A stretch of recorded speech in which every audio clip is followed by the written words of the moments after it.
Today's Supreme Court decision preventing the Scottish Parliament from holding an advisory referendum is not only irrelevant, but also illegal because Scotland's constitution is still in force, in principle and under international law. There was never any need for the SNP leadership to ask another nation's court for permission to do something we've always had the power to do for ourselves.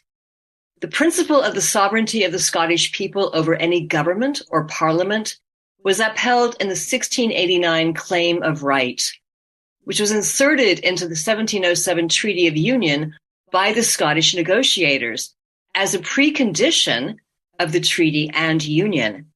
It was ratified by the two parliaments as a guarantee that the Scottish constitution would remain in force after the UK was created.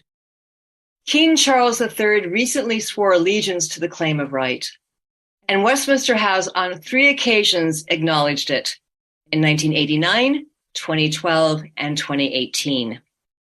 By contrast, England's unwritten constitution is based on parliamentary sovereignty over the people, the polar opposite of Scotland's popular sovereignty. Westminster is not sovereign in Scotland, the people are. The Claim of Right gives the Scottish people the power to sack a government that fails to uphold their rights and interests. The Convention of the Estates, a tribunal of Scottish citizens, had the power to depose a corrupt government and replace it with one that served the common good and upheld the people's sovereignty. Here's the thing. Either we're in a voluntary political union or we are not. Today's ruling makes it crystal clear that we're not. Our colonial status explains the ongoing plundering of our resources. The feudal system of land ownership, where just 432 families own half the rural land, and the loss of 4 million Scots who were killed, displaced, and deported to overseas English colonies. It explains the vast wealth inequalities, the persistent poverty, the absurdity of an energy-rich nation with fuel-poor citizens, and the lowest state pension in the developed world. It explains decades of Westminster governments we did not vote for. And it explains why Scots don't know their own language, history, and constitution, because the colonial power has suppressed them. And it explains why a UK Supreme Court believes it can tell Scotland what it can and can't do.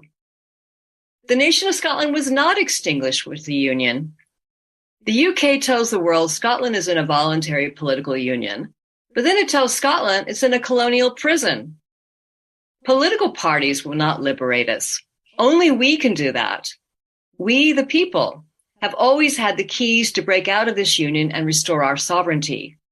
To do so, we must unite, create a mass liberation movement, and revive a modern convention of the estates. Because when we are united, the British state will be utterly powerless to stop us.